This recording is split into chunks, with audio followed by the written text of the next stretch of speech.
सुमित पिंकी नाम की एक लड़की से बेहद प्यार करता था, लेकिन उसकी माँ उसकी शादी जबरदस्ती काजल नाम की लड़की से करवा देती है। सुमित अब इस मनचाहे रिश्ते को जैसे तैसे निभाता है और इस मनचाहे रिश्ते को 5 साल गुजर जाते हैं। सुमित की एक 4 महीने की छोटी बेटी भी थी और ऐसे ही एक दिन सुमित अपने ऑफिस से घर जा रहा था। तभी किस्मत से उसकी गाड़ी रेड लाइट पर रुकती है, जहां उसकी नजर पिंकी पर पड़ती है, जो कि रिक्शे का इंतजार कर रही थी। उसको देखकर सुमित को अजीब सा फील होता है और वो खुद को रोक नहीं पाता और पिंकी के पास जाता है, जहां पिंकी भी उसे देखकर मुस्कुराती है। सुमित को देख पिंकी की आंखों में आंसू आ जाते हैं। वो ना बाएं देखती है ना दाएं, सीधा सुमित को गले लगाकर रोने लगती है। पिंकी चुप हो जाओ प्लीज, तुम रो मत। तुम्हें पता है मैं आज भी तुमसे उतना ही प्यार करती हूँ जितना पहले करती थी, लेकिन तुम तो किसी और से। नहीं पिंकी, मैंने काजल से शादी अपनी मर्जी से नहीं की, बल्कि माँ की जिद के आगे मैं हार गया था। मैं कब से तुम्हारा इंतजार कर रही हूँ Sumit, please come back in my life. जितना प्यार पिंकी उससे करती थी, उतना ही प्यार सुमित आज भी पिंकी से करता था। और वो ना तो अपनी पत्नी के बारे में सोचता है और ना ही बच्ची के बारे में, और वो उसे बिना कुछ सोचे समझे बोलता है। पिंकी, मैं तुमसे आज भी उतना ही प्यार करता हूँ जितना पहले करता था, और मैं भी तुम्हारे बिना नहीं रह सकता। प्रॉमिस करो तुम मुझे अपनाओगे और मुझसे शादी करोगे। तुम अपनी बीवी को छोड़कर मेरे साथ रहोगे। प्रॉमिस करो ना सुमित। प्रॉमिस, मैं तुम्हारे पास बहुत ही जल्दी आऊंगा। अब क्या था, वो दोनों एक दूसरे से मिलते हैं और अपने अपने घर चले जाते हैं। घर आने के बाद सुमित बस पिंकी के बारे में सोच रहा था कि तभी वहाँ पर काजल आकर सुमित से कहती है, सुमित जी क्या हुआ, आप क्या सोच रहे हैं? कुछ नहीं काजल। मुझे ऐसा क्यों लग रहा है कि आप किसी बात से परेशान हैं, लेकिन आप मुझे कुछ बताना नहीं चाहते। बोला ना काजल, कुछ नहीं हुआ, मुझे बस एक कप चाय ला कर दे दो।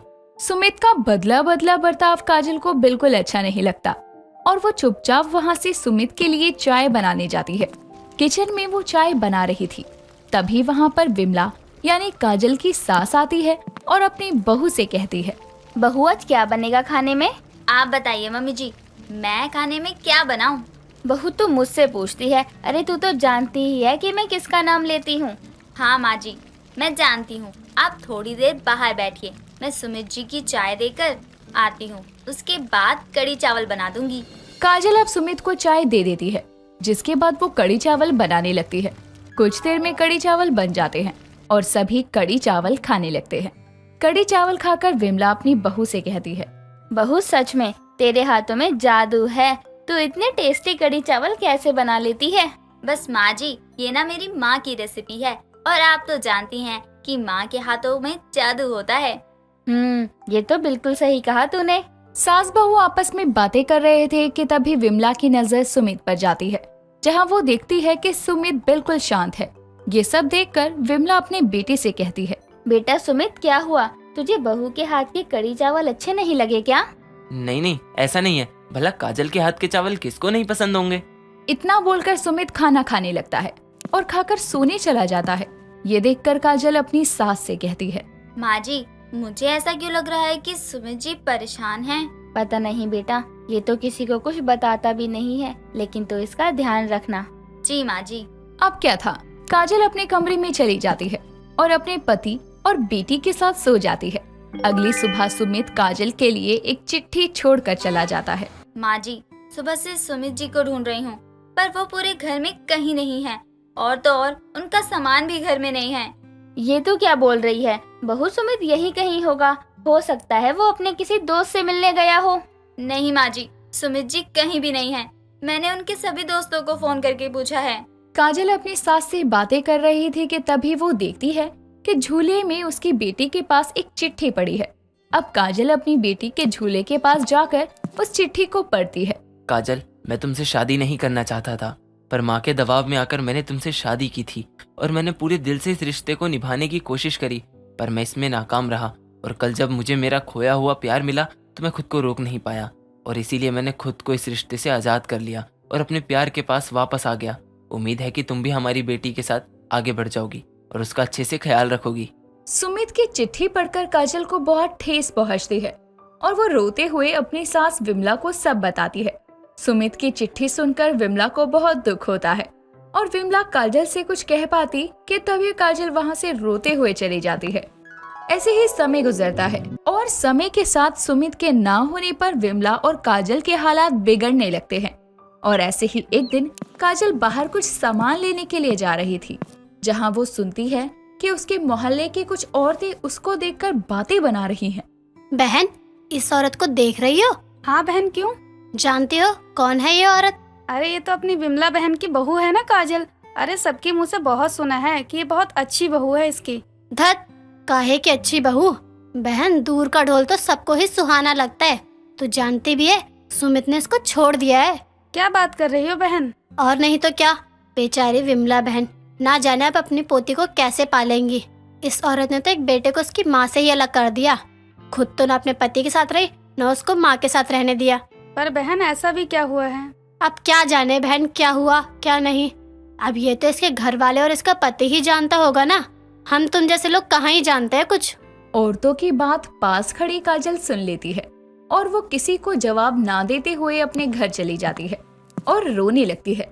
अपनी बहू की सिसकियों से विमला अपनी बहू के पास जाती है और उसके रोने का कारण पूछती है, जिसके बाद काजल अपनी सास को सब कुछ बताती है। ये सुनकर विमला बहुत दुखी होती है और दुखी होते हुए बोलती है, बहू मुझे माफ कर दे, ना मैं तेरी शादी अपने बेटे से करवाती, ना तुझे ये समाज इस तरह के ताने मारता और ना ही हमें इस हालत से गुजरना पड़ता। माँ जी, आप चिंता मत कीजिए, मैं इन सबको इनकी बातों का जवाब दूंगी, लेकिन उससे पहले मुझे अपने घर और अपने हालात में सुधार लाना है, तभी कुछ हो पाएगा। और मैं ये काम कड़ी चावल बेचकर करूंगी। बहू, लेकिन तू ये करेगी कैसे? मतलब हमारे पास तो पैसे भी नहीं है। मेरे पास कुछ गहने हैं माँ जी, मैं उन्हें बेचकर अपना काम शुरू करूंगी। ठीक है बहू, मैं तेरे साथ हूँ। तू बाहर जाकर कड़ी चावल बनाकर बेचियो और मैं घर में अपनी पोती का ख्याल रखूंगी। हाँ माँ जी। अब क्या था, काजल अपने गहने गिरवी रखती है और मार्केट में कड़ी चावल बेचने लगती है, लेकिन उसकी मेहनत रंग नहीं लाती और पहले ही दिन उसकी बिक्री एक पैसे की भी नहीं थी। ये देखकर काजल खुद से कहती है, आज पहला ही दिन था, लेकिन आज के दिन बिक्री नहीं हुई। इस तरह काजल उदास होकर अपने ठेले को लेकर वापस से अपने घर चली आती है। काजल को उदास देखकर विमला कहती है, बहू क्या हुआ? माँ जी, होगा क्या, आज पहला ही दिन था, लेकिन आज के दिन मेरी कड़ी चावल की एक प्लेट की भी बिक्री नहीं हुई। पता नहीं मुझ जैसी गरीब से कोई कड़ी चावल लेगा भी या नहीं। बहू कैसी बातें कर रही है? हम गरीब भले ही हैं, लेकिन हमारा सामान बहुत प्योर है और तू यूं ही इस तरह से उदास मत हो। हम गरीब के कड़ी चावल जरूर बिकेंगे। विमला काजल को दिलासा देकर उसको एक और नई उम्मीद की राह दिखाती है। अगले दिन एक बार फिर काजल अपने कढ़ी चावल के ठेले को मार्केट लेकर जाती है, लेकिन आज उसके कढ़ी चावल काफी मात्रा में बिक जाते हैं। ये देखकर काजल को अपनी मंजिल की पहली सीढ़ी नजर आती है और अब काजल रोज अपने कढ़ी चावल यूं ही बेचा करती और अपने घर वालों के साथ अपनी बच्ची की देखभाल करती। धीरे धीरे अब काजल दिन दुगनी रात चौगुनी तरक्की करती है और एक छोटे से ठेले को एक छोटे से होटल में बदल देती है। ये सब देख उन सभी का मुंह बंद हो जाता है, जिसने एक समय में काजल को गलत ठहराया था। रोशनी की शादी को करीब 1 महीना ही हुआ था, लेकिन इन दिनों में कांता अपनी बहू से बहुत ज्यादा परेशान हो गई थी, क्योंकि रोशनी को कुछ बनाना नहीं आता था सिवाय मैगी के। अब एक रोज कांता खाना बनाने के बाद अपनी बहू रोशनी को कहती है, बहू खाना बना दिया है, अब किचन का काम कर ले, मैं थोड़े समय के लिए बाहर जा रही हूँ।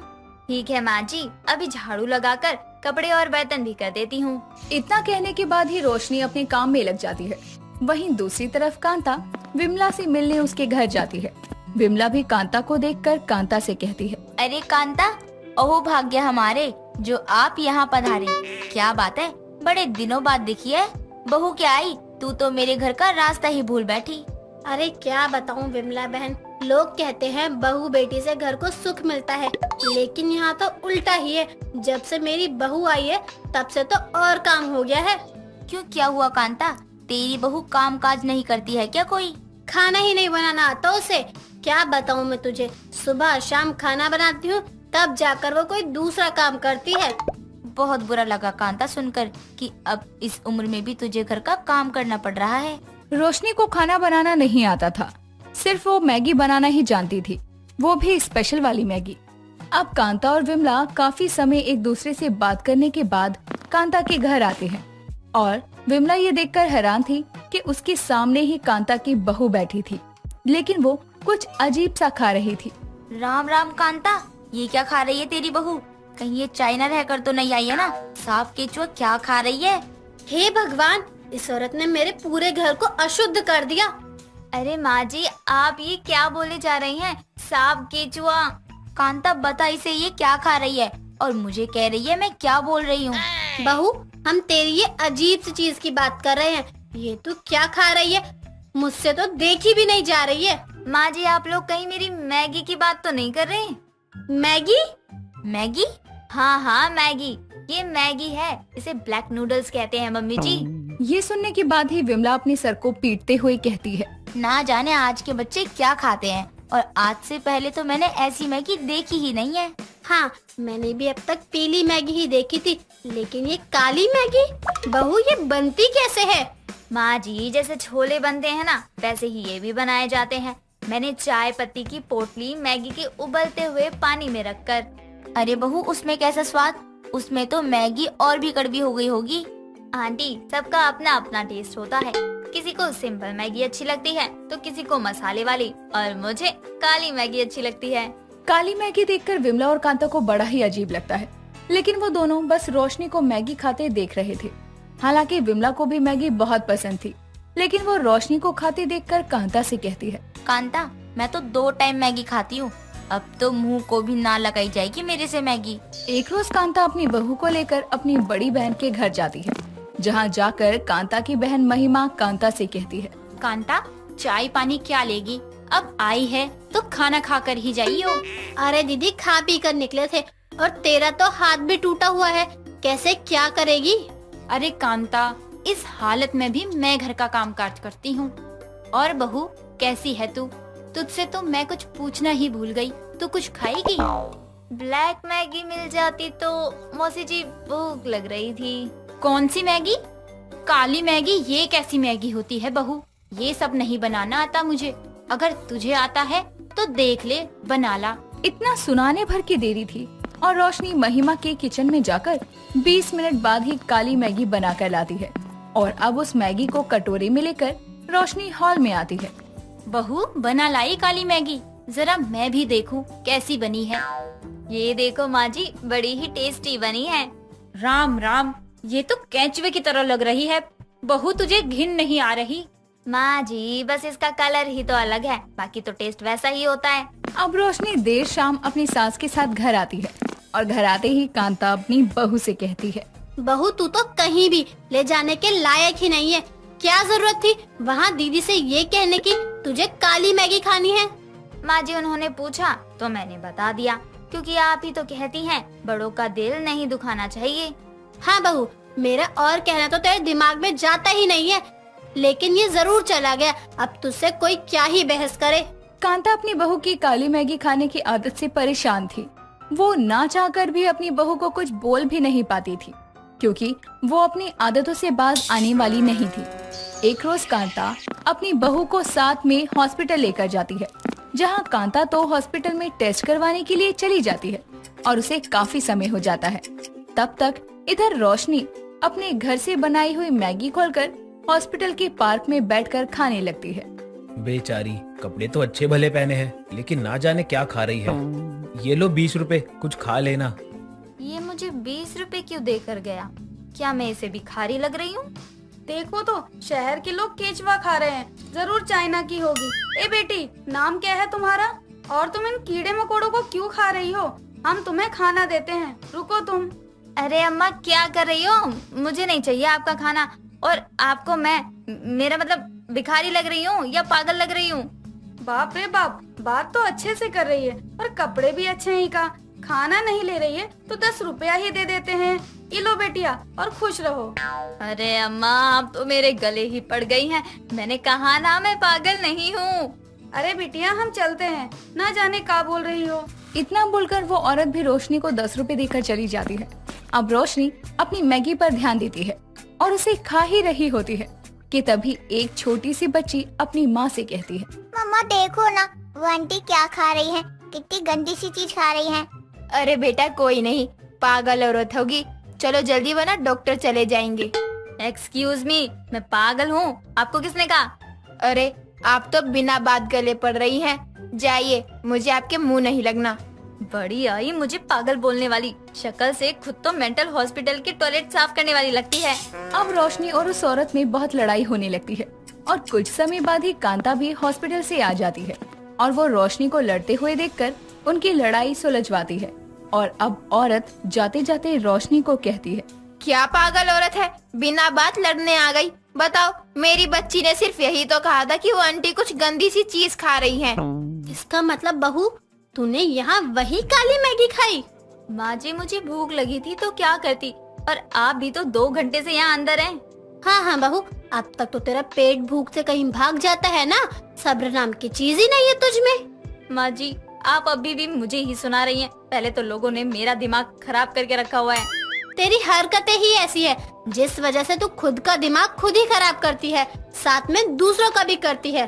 काली मैगी की वजह से रोशनी का खूब मजाक बन चुका था, लेकिन अब वही गांव की औरतें रोशनी को कांता के साथ देखकर कांता से कहती हैं, क्या आप इसकी माँ हैं? हमें तो मालूम ही नहीं था। हम तो इसको पागल समझ के 10 रुपए भी दे दिए ताकि ये केचुआ ना खाए, लेकिन ये अब भी पैसा लेके घूम रही है। लाओ दो हमको, ये हमारे काम आएगा। बहू तो कितनी भीख मिली तुझे? माँ जी वो ये काली अब से नहीं खाऊंगी। अब इस इंसिडेंट के बाद ही रोशनी की ये काली मैगी खाने की आदत जाती है।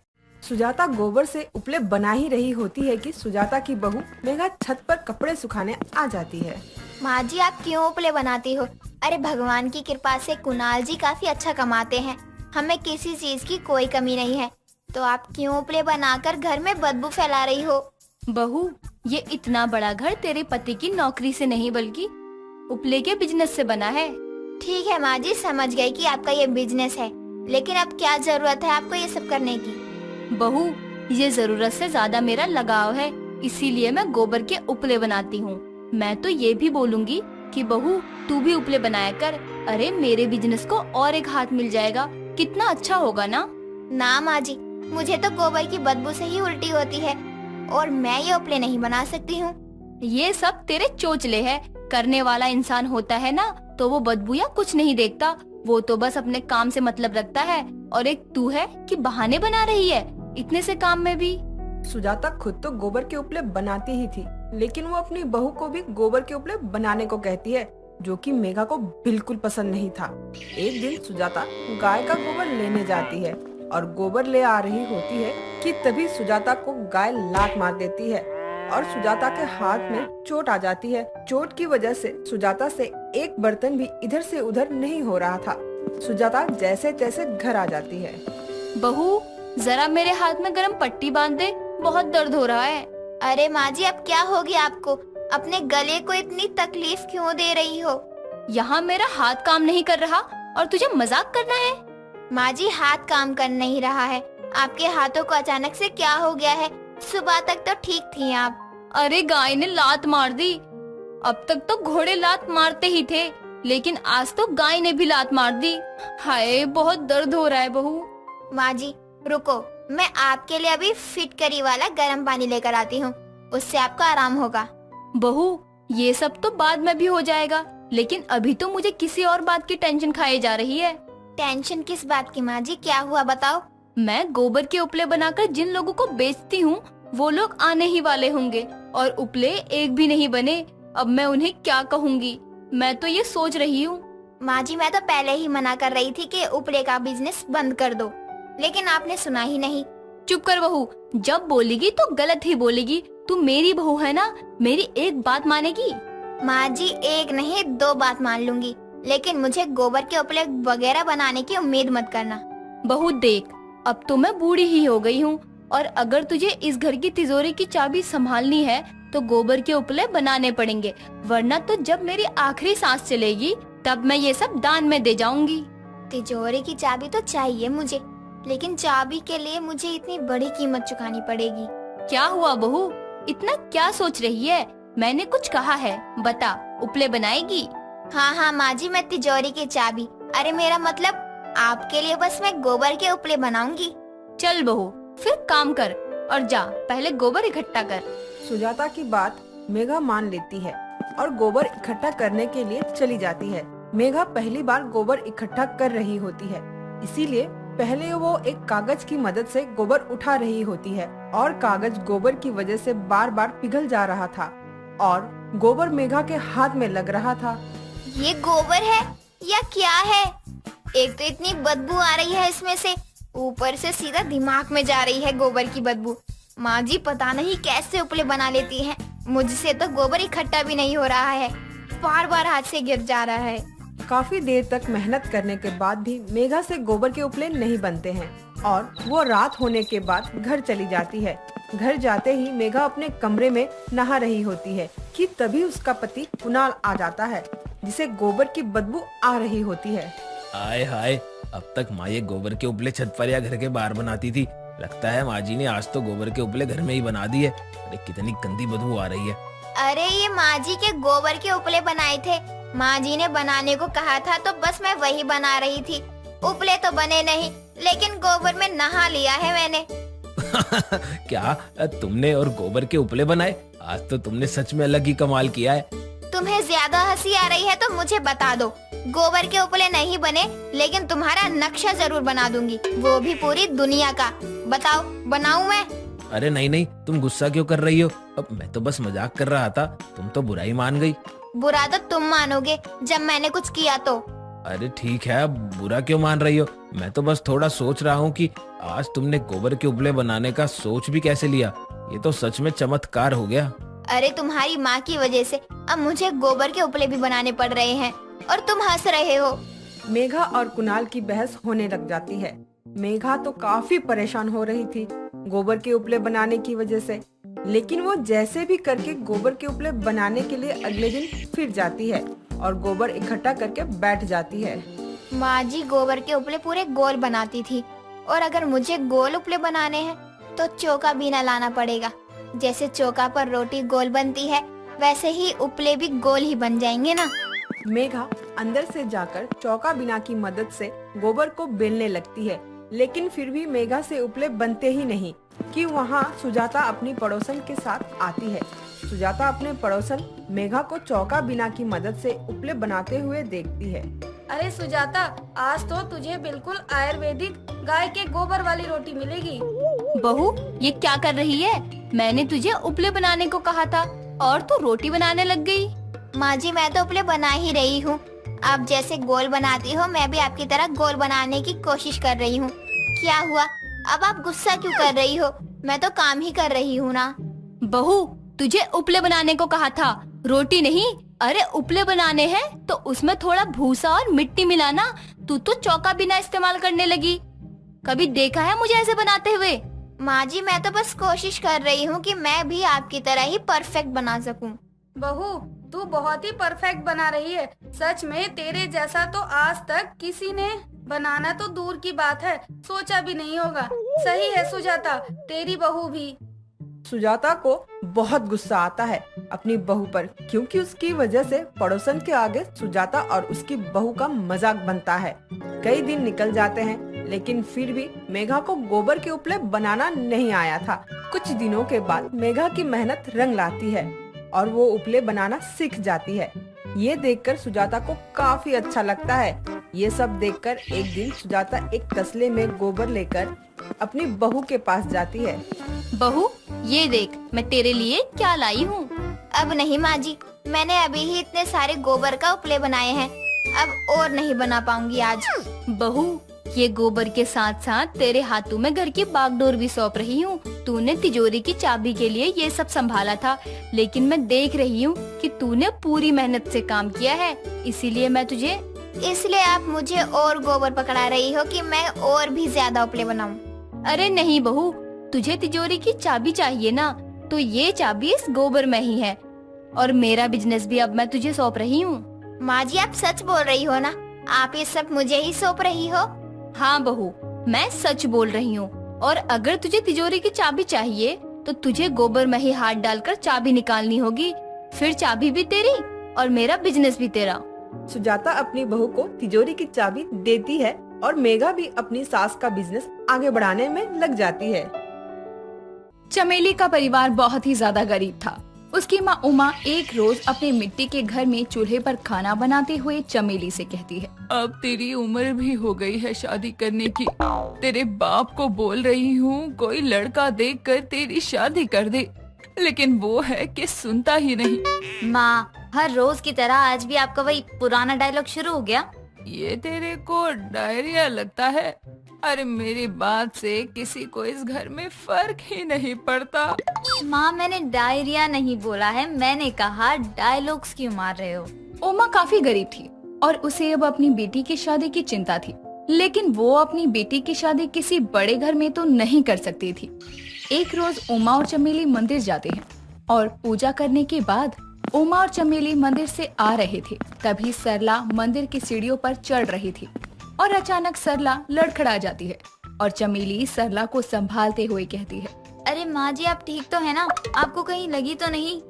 हाँ हाँ बेटा, मैं ठीक हूँ। चमेली बेशक गरीब घर की थी, लेकिन सुंदर थी।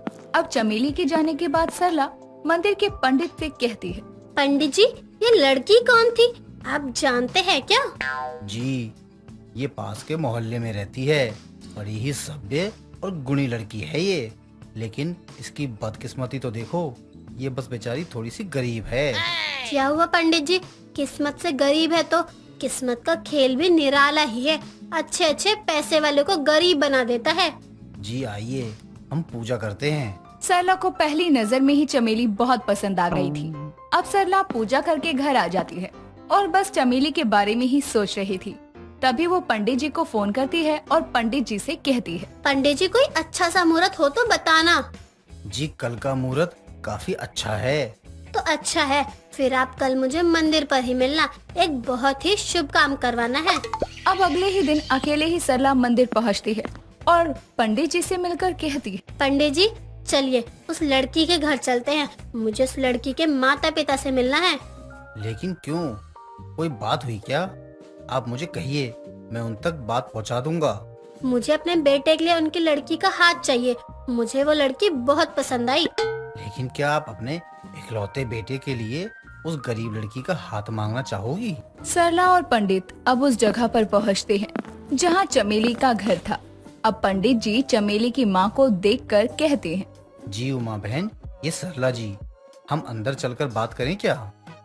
जी जी, आइए ना, इस गरीब के गरीब खाने में। जी, मैं इसलिए यहाँ आई हूँ कि आपकी बेटी चमेली को अपने घर की बहू बना सकूं। जी उमा बहन, इनके पास धन दौलत किसी भी चीज की कोई कमी नहीं है, लेकिन बस इनको आपकी बेटी का रिश्ता चाहिए। जी, मैं अपने बेटे का रिश्ता करने आई हूँ, आप मुझे गलत नहीं समझे। मैं अपने बेटे के लिए एक ऐसी लड़की ढूंढ रही थी जो उसको ही नहीं बल्कि पूरे घर को संभाल सके। जी, मुझे तो कुछ समझ नहीं आ रहा आप क्या कह रही हैं, लेकिन मैं तो आपको जानती भी नहीं हूँ। उमा बहन, मुझ पर भरोसा रखो, मैं सरला जी को सालों से जानता हूँ, इनके घर आना जाना है मेरा। जी पंडित जी, मैं आप पर ही विश्वास करके ये रिश्ता मंजूर करूंगी, लेकिन उससे पहले घर में बातचीत तो कर लूं। अब उमा अपनी बेटी और पति से बातचीत करने के बाद इस नतीजे पर पहुंचती है कि वो चमेली की शादी सरला के बेटे के साथ करेगी। ये शादी जल्दी ही शुभ मुहूर्त पर कर दी जाती है। अब चमेली, जो कि एक गरीब घर की थी, वो इतनी बड़ी हवेली में आकर हैरान थी।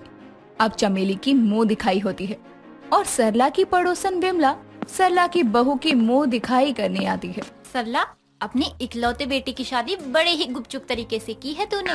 अरे अच्छा घर परिवार मिल गया तो मैंने भी ना नहीं किया, चट मंगनी पट ब्याह कर दिया। चल, अच्छा किया, जो भी किया। वैसे मैं तो तेरी बहू की मुंह दिखाई करने ही आई थी। अरे आना विमला, देखकर बता मेरी चॉइस कैसी है। अरे वाह, सच में सरला बड़ी सुंदर बहू लाई है तू अपने बेटे के लिए। अरे सरला की पसंद है, इतनी सस्ती थोड़ी ही हो सकती है। हाँ हाँ, पसंद आपकी सस्ती नहीं है, लेकिन आपकी बहू तो सस्ती से भी सस्ती है। क्यों माँ, विमला आंटी को भी बताओ जरा इस बारे में। सरला की बेटी मोनिका घर में सबसे अलग थी। उसे गंदे लोग और गरीब लोगों से सख्त नफरत थी और अब ऐसे में मोनिका को उसकी भाभी भी बिल्कुल पसंद नहीं थी। अरे ये कुछ भी बोलती है तो इसकी बातों पर कहाँ ही ध्यान दे रही है विमला। वैसे मेरी बातों में दम है, क्यों विमला आंटी? आपको भी जानना है तो बताऊं? अरे बताना मोनिका, क्या बात छुपाई बैठी है? अरे आपको नहीं पता, मेरी भाभी तो इतनी सस्ती है कि उनका घर भी मिट्टी का है। मिट्टी का घर कैसे? कहीं किसी चौल वाली को तो तू अपने घर की बहू बनाकर नहीं ले आई सरला? हाँ, मेरी बहू है गरीब घर की और मैं इसे अपनी मर्जी से घर की बहू बनाकर लाई हूँ। सरला, तुझे किस चीज की कमी थी? तेरे पास पैसा है, हवेली है, गाड़ी, नौकर चाकर सब है, तो तूने इस गरीब घर की लड़की को अपने घर की बहू कैसे बनाया? विमला, मुझे पता है मेरे पास किसी चीज की कमी नहीं है, न धन दौलत की और न ही किसी चीज की, लेकिन मेरे घर को एक ऐसी ही बहू की जरूरत थी जो न सिर्फ मेरे बेटे को संभाले बल्कि मेरे पूरे घर को संभाले। ये तो तूने बड़ी ही अच्छी बात कही है सरला, तेरी इस सोच से मैं सहमत हूँ। हाँ हाँ, क्यों नहीं, जैसे ये आपके घर को जन्नत बना देगी। हाँ, पहले इतनी गरीब है कि आज तक कुछ देखा ही नहीं होगा, सूखा खाने के अलावा इनको कुछ आता ही नहीं है। बहू तू अंदर जा जाकर आराम कर ले, थोड़ी देर में साथ बैठकर डिनर करेंगे। चमेली भी ये सारी बातें सुन लेती है, लेकिन वो अपनी ननद मोनिका के किसी भी बात का जवाब नहीं देती। अब देर शाम सरला का बेटा, मोनिका और चमेली भी खाने के टेबल पर बैठते हैं। माँ, अगर ये गंदी लड़की यहाँ बैठकर खाना खाएगी तो मुझे यहाँ खाना नहीं खाना है। यहाँ से उठकर गई तो तेरे कमरे तक खाना भी नहीं जाएगा, ये याद रखियो। आपको जो करना है वो करो, मुझे कोई मतलब नहीं है, पर हाँ, ये यहाँ नहीं खाएगी। बहू तू सामने वाली कुर्सी पर बैठ और कांता तू खाना लगा।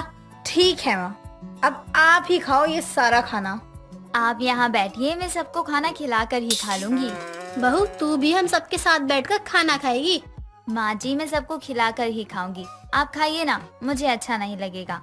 अब मोनिका भी वहाँ बैठकर खाना खाती है और सबके खाने के बाद सरला के प्लेट में खाना रह जाता है। ये देखकर सरला अपनी नौकरानी कांता से कहती है, कांता, ये सारी प्लेट ले जा, और ये मेरा भी मन नहीं हुआ ज्यादा खाने का, बाकी तो अब चमेली को खाना खिला दे। माँ जी, ये खाना तो खत्म हो गया, ये मोनिका मैडम ने ऑर्डर किया था। क्या खाना खत्म हो गया? मुझे क्यों नहीं बताया? अच्छा तो बहू के लिए कुछ बना दे। कांता, बाकी की प्लेट तुम उठा लो, मैं माँ जी की प्लेट उठा लेती हूँ, माँ जी का बचा हुआ मैं खा लूंगी। अरे बहू, पर तुम मेरा छोड़ा हुआ खाना क्यों खाएगी? हाँ माँ जी, मैं खा लूंगी, मुझे कोई दिक्कत नहीं है। अब इतना बोलने के बाद सरला का झूठा खाना चमेली खाने लगती है। ये देखकर सरला मन में खुद से कहती है, क्या लड़की खोजी है, एकदम हीरा है हीरा। आज तक मेरी बेटी तो क्या, मेरी नौकरानी ने भी मेरा झूठा खाना नहीं खाया।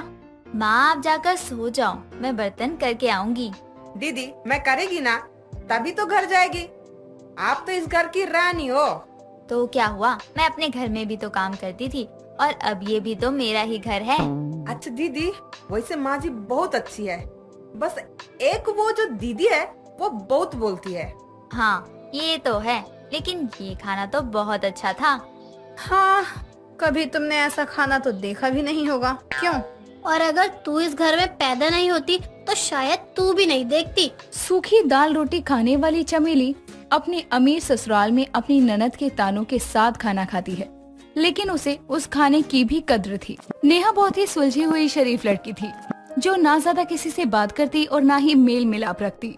नेहा की उम्र 10 साल की थी और एक दिन वो अपनी माँ के पास जाकर उससे कहती है, माँ, संध्या दीदी की शादी हो गई, मेरी कब होगी? बेटा, वो तेरे मामा की लड़की है और पूरे 20 साल की है। जब तू बड़ी हो जाएगी तो तेरी भी शादी हो जाएगी। नेहा अपनी माँ की बात सुनकर खुश हो जाती है। ऐसे ही दिन बीतते हैं और अब नेहा पूरे 24 साल की हो गई थी, लेकिन तब भी उसके लिए कोई अच्छा लड़का अब तक नहीं मिला था। कोई जरूरत से ज्यादा छोटा होता, तो कोई पहाड़ जितना मोटा, तो कोई अनपढ़। एक दिन नेहा की माँ नेहा से कहती है, बेटी, अब तेरी शादी की उम्र हो गई है और मुझे तेरी शादी की चिंता सता रही है। तू व्रत रखने शुरू कर दे, हो सकता है भोले बाबा तेरी शादी जल्दी करवा दें। ठीक है माँ, मेरी सब सहेलियों की शादी हो गई, इसलिए मैं भी अब अपना घर बसाना चाहती हूँ। नेहा ये बोलकर अगले दिन से व्रत शुरू कर देती है और मंदिर जाने लगती है। उसे रोज इतनी श्रद्धा से मंदिर जाते हुए मंदिर का पुजारी देख लेता है और एक दिन उससे पूछता है, बेटी, तुम रोज शिव की भक्ति इतने दिल से करती हो, आखिर ऐसी भी क्या इच्छा है तुम्हारी? पुजारी जी, मुझे शादी करनी है तो मैं एक अच्छे वर के लिए ये सब कर रही हूँ। बेटी आओ, मैं तुम्हारी कुंडली देखकर तुम्हें कुछ उपाय बता दूंगा, उससे तुम्हारी शादी जल्दी हो जाएगी। अगर तुम वो उपाय विधि पूर्वक करोगी तो तुम्हारा भाग्योदय होगा। जिसके बाद पुजारी जी नेहा की कुंडली को देखकर उसके ग्रहों की गणना करके कहते हैं, बेटी, तुम्हारी कुंडली बहुत अच्छी है, लेकिन इसमें बस एक दोष है। इसका निवारण करके तुम सुखी जीवन पाओगी। अपने आहार में से नमक का त्याग कर दो, कृपा बरसेगी। पुजारी की बात नेहा मान जाती है और अगले दिन से नमक खाना बिल्कुल छोड़ देती है। अब वो फीका खाना खाया करती और उसे शुरू में अजीब लगता है, फिर कुछ समय बाद उसे फीके खाने की आदत हो जाती है और कुछ दिन बाद उसका रिश्ता सुमित नाम के लड़के से तय हो जाता है। एक दिन नेहा की माँ आरती गलती से नेहा के खाने में नमक डाल देती है और जैसे ही नेहा एक निवाला खाती है तो थूकते हुए कहती है, थू, कैसी माँ हो आप? चाहती नहीं हो क्या कि आपकी बच्ची का घर बसे? आपने नमक क्यों डाला? अब मेरी शादी टूट गई तो ये भोले बाबा मुझे माफ कर दो। नेहा ये बोलकर भगवान से माफी मांगती है और आरती का दिल उसकी बातें सुनकर टूट जाता है। दिन बीतते हैं और नेहा शादी करके अपने ससुराल आती है, लेकिन उसको नमक खाने की आदत नहीं थी, इसीलिए वो अपनी पहली रसोई में सब खाने में नमक नहीं डालती और जैसे ही उसकी सास एक निवाला खाती है तो उसकी बुराई करती है। क्यों री बहू, तेरे घर में नमक की हड़ताल है क्या? अगर है भी तो यहाँ नहीं है। इस खाने में तूने नमक क्यों नहीं डाला है? माफ करना माँ जी, मैं नमक नहीं खाती हूँ ना, इसलिए आप रुकिए, मैं अभी नमक लेकर आती हूँ। नेहा ये बोलकर रसोई से नमक का डब्बा लेकर आती है और गलती से डब्बे का सारा नमक सब्जी में पलट देती है और उसकी सास अपना सर पीटते हुए कहती है, ना जाने कितने मूर्खों की बलि देने के बाद तेरी माँ ने तुझे जना होगा। तू अगर मेरे शरीर को गलाना ही चाहती है तो ले आ एक नमक की बोरी और डाल दे मेरे ऊपर। माँ जी गुस्सा मत कीजिए, मैं अभी दोबारा से सब खाना बना कर ले आती हूँ। रहने दे मेरी पिछले जन्म की दुश्मन, तू जब तक जाएगी आएगी दिन के खाने का समय हो जाएगा, मैं ये खीर और पूरी खा लूंगी। मैंने तो सोचा था कि तू अच्छा बढ़िया खाना खिलाएगी तो अपने हाथों की सोने की चूड़ी तुझे दे दूंगी। छोड़, तेरे नसीब में ये सब कहाँ। नीलम ये बोलकर बचे हुए खाने से अपना पेट भरती है और उठकर चली जाती है। अगली शाम को नेहा और सुमित के रिसेप्शन की पार्टी थी और नेहा को भूख लगने लगती है, पर उसके आगे जो भी खाना आता है उसमें नमक था और वो खाने से मना कर देती है। यहाँ तक कि फ्रूट चाट और रायते में भी नमक था और सारे फास्ट फूड में भी। अरे यार, मैं तो भूखी ही मर जाऊंगी, अब मैं क्या करूँ? भूख से जान जा रही है मेरी। जिसके बाद उसको बस कॉफी और कोल्ड ड्रिंक का स्टॉल दिखता है और वो बहुत सारी ड्रिंक्स पीती है। वो स्टेज पर बैठी थी कि तभी उसको तेज की बाथरूम आता है। सुमित जी, मुझे बाथरूम जाना है। सुनो, अभी कुंती बुआ फोटो खिंचवाने स्टेज पे आने वाली है। तुम अभी जाओगी तो वो बात का पहाड़ बना देगी कि दुल्हन को मुझे देखकर बाथरूम लग गया और वो चली गई। थोड़ा सा रोक लो यार। सुमित की बात सुनकर नेहा कंट्रोल करती है और जैसे ही कुंती फोटो खिंचवाकर स्टेज से उतरती है, नेहा कुंती को धक्का देती हुई बाथरूम की तरफ भागती है और कुंती जाकर रिसेप्शन में आए एक बुढ़ी की गोद में जाकर गिरती है, जिसके मुंह में दांत नहीं थे और वो बुढ़ा कुंती को देखकर एक कातिलाना स्माइल पास करता है और कुंती उसे एक थप्पड़ पास करती है। वहीं दूसरी तरफ नेहा किसी तरह अपनी इज्जत बचाती हुई बाथरूम जाकर हल्की होती है। दिन ऐसे ही गुजरते हैं और नेहा बिल्कुल भी नमक नहीं खाया करती। एक दिन जब सुमित नेहा से अपने कमरे में प्यार भरी बातें कर रहा था तो नेहा के मुंह से बांस आती है और वो कहता है, ये सब क्या है नेहा? तुम्हारे मुंह से ऐसे बांस क्यों आ रही है? क्या बताओ सुमित जी, मैंने शादी के बाद से ब्रश नहीं किया है ना, इसलिए आ रही होगी। क्या तुमने शादी के बाद ब्रश ही नहीं किया? पर क्यों? हमारी शादी को 1 हफ्ता हो गया है, पागल कहीं की। वो सुमित जी, क्योंकि आपके टूथपेस्ट में नमक है, मैं नमक का सेवन नहीं कर सकती। सुमित का मूड खराब हो जाता है और वो सो जाता है। ये सब कुछ नेहा की सास नीलम भी नोटिस करती है और एक दिन वो अपनी समधन के घर जाकर उससे नेहा के नमक न खाने का कारण पूछती है, जो जानकर नीलम कहती है, अगर शादी करने के लिए नमक छोड़ा भी था तो अब तो खाए ना। अब तो उसकी शादी हो गई है, या दूसरी करके ही मानेगी। आप फिक्र मत करिए, सास का तो काम ही होता है टेढ़ी बहू को सीधा करना। नीलम आरती से विदा लेकर अपने घर आ जाती है, जिसके बाद वो घर आने पर कुछ दिनों में अपने घर से किसी बहाने से निकल जाती है और कुछ देर बाद एक साध्वी का वेश धरकर अपनी बहू नेहा के घर के सामने आती है और कहती है, अलग निरंजन, बच्चा भिक्षा दे दो। नेहा साध्वी की आवाज सुनकर बाहर आती है और अपनी ही सास को पहचान नहीं पाती। जिसके बाद नेहा ने अपने घर में जो खाना बनाया था उसमें नमक नहीं था। वो उस खाने को लाकर साध्वी को देती है और साध्वी जैसे ही उस खाने को छूती है तो कहती है, दुष्ट आत्मा, तेरी इतनी हिम्मत कि तुम मुझे बिना नमक वाला खाना खिलाना चाहती हो। अरे तेरी हिम्मत कैसे हुई? पर आपने तो ये खाया ही नहीं, आपको कैसे पता कि खाने में नमक नहीं? हम चेहरा देखकर भविष्य और हाथ देखकर अतीत बता सकते हैं। हम ये भी बता सकते हैं कि तेरी सास नीलम बहुत अच्छी है और इस दुनिया की सबसे अच्छी औरत है। यहाँ मात खा गए ना आप। मेरी सास तो एक नंबर की कमीनी है। अरे अगर सांप भी उसे डस लेना तो खुद तड़प तड़प कर मर जाए। दुष्ट आत्मा, तुझे शर्म नहीं आती अपनी सास के बारे में ये सब कहते हुए? खैर, इन सब चीजों का बदला तेरी सास तुझसे खुद ले लेगी। मैं यहाँ तुझे कुछ बताने आई हूँ। जी साध्वी जी, बताइए ना। तेरे अतीत में पंडित ने तुझे नमक ना खाने के लिए कहा था और तूने नमक नहीं खाया और उससे तेरी शादी हो गई। यही सच है ना? आप तो अंतर्यामी हैं। सच में आपको तो सब कुछ पता है। आपकी बताई हुई हर बात सच है। तो सुन, तेरा विवाह हो गया है, इसीलिए नमक का सेवन शुरू कर दे। इससे कृपा बरसेगी, कृपा। नीलम ये बोलकर वहाँ से चली जाती है और नेहा को नीलम की बातें सुनकर अब नमक वाला खाना खाने का मन करता है। जिसके बाद वो अपने घर में जो भी खाना बनाती उसमें अच्छा खासा नमक डालती और शाम को जब नीलम वापस सामान्य कपड़े पहनकर अपने घर आती है और रात का खाना सब लोग साथ बैठकर खा रहे थे तो नीलम एक निवाला खाकर देखती है कि उसमें नमक बहुत ज्यादा था। लेकिन इस बार वो अपनी बहू से कुछ नहीं कहती और बस मुस्कुराने लगती है। इस तरह से नमक ना खाने वाली बहू नमक खाने लगती है। दोस्तों, अगर आपको ये कहानी पसंद आई तो इसे लाइक करें, शेयर करें और कमेंट करके बताएं कि कहानी में आपको सबसे अच्छा क्या लगा।